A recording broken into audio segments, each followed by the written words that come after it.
Okay, recording this right after opening it. Because, first of all, as I said like 3 times, I did not expect that this one was going to come in today. Like, I got told it was either Friday or Monday, so. But yeah, today's album of the day is a very special album. A very important album to me and to many. A very interesting album. And an album I wouldn't put on the aux if I'm around normal people. We have Spiderland by Slint. And let me talk a little bit about Slint. So, this band is a post-hardcore band, and you may be thinking, oh, do you mean like Funeral for a Friend or like um, uh, Seosin kind of post-hardcore? No. And yes, they are post-hardcore, but I think that post-hardcore in online spaces gets divided into like several different things. There's like emo post-hardcore, which is like Pierce the Veil, Funeral for a Friend, um, My Chemical Romance's first album, Seosin, bands like that, like the kind of technical emo pop, I guess, like technical riffing, metalcore-esque here and there, melodic metalcore-esque here and there. But there's also a different kind of post-hardcore, which was the original term, and that is the continuation of hardcore punk into more expansive and more uh, experimental tones and whatnot. So, if you don't know, hardcore punk peaked in the 1980s. That was a style of punk rock that was more brash, fast, aggressive, shorter songs, yada yada yada. Satirical, progressive, political, angry, etc.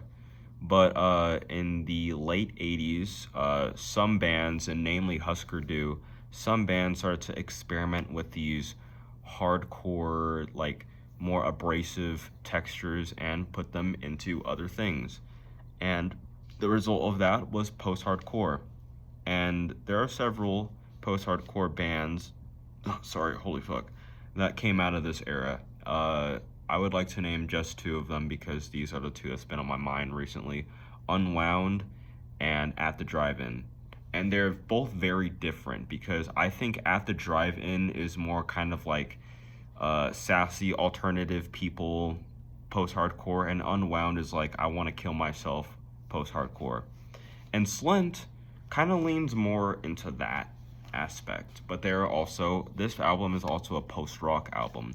And you may be wondering, okay, Avi, you're throwing terms at me. What even is any of this?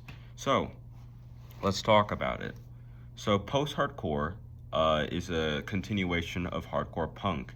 That means that we're still going to play around with these louder, more abrasive textures and song structures, but we're going to experiment with them. We're going to be a little bit different here and there. We're going to have longer songs, maybe. We're going to have, but in a sense, it's kind of like, think of like progressive rock, how progressive rock in like the 1970s, like Pink Floyd, we have a song like Shine On You Crazy Diamond that's like 20 something minutes.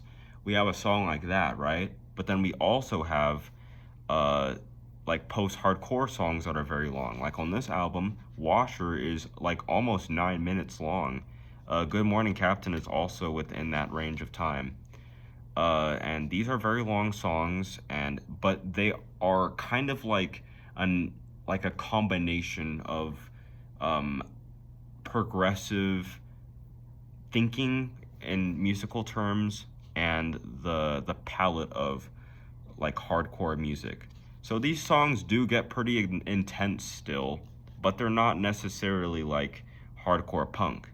I'm hoping this is making sense. So what is post rock though? So I want you to think about 5 rock songs that you like, and or actually no, just think of 3 rock songs that you like. I'm gonna just throw some at you, like "How You Remind Me" by Nickelback is a rock song. Uh, hmm. Damn, this is actually really hard. There's so many different kinds of rock. Ooh, "The Bends" by Radiohead is a rock song, and "In My Place" by Coldplay. These are rock songs, right? Now I want you to think of like the aspects that make them a rock song. And I want you to take all that away. So post rock is another continuation of rock music that delves into textural guitar playing, textural drumming, bass playing, all that kind of stuff. It's more about like experimenting with textures and timbres and different sound types instead of just playing the rock music instruments the way rock music sounds. So we end up getting very long textural pieces that end up being like 8 minutes, and they're like a continuation. It takes a long time for you to get to the big part, but the big part is good. This also ended up getting called um, like cinematic post rock or something, or like crescendo core, because that's kind of what it really was. I'm gonna throw some post rock bands at you. Lift Your Skinny Fists Like Antennas to Heaven by Godspeed You, Black Emperor is a great one. Agatus Byrjun by Sigur Rós is a good one. This one is a good one.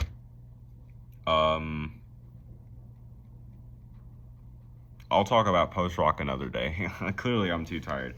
Now let's talk about Spiderland.